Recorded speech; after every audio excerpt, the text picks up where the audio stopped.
I সকলে I O তোরাও দেখবি যদি আই রমজানেরই চাঁদ উঠেছে নীল আকাশের গায়। রমজানেরই চাঁদ উঠেছে নীল আকাশের গায়। রাখবো রোজা ডাকবে ও মা সেহেরির সময়। ফজরেরই নামাজ আমি পড়ব ভোর বেলা।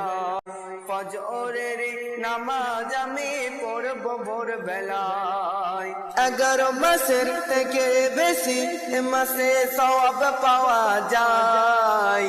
5 ওয়াক্ত নামাজ যদি কায়েম করা যায়। 5 ওয়াক্ত নামাজ যদি কায়েম করা যায়। 5 ওয়াক্ত নামাজ যদি কায়েম করা যায়। এই সকলে আই ও তোরাও দেখবি যদি আই রমজানেরই চাঁদ উঠেছে নীল আকাশের গায়।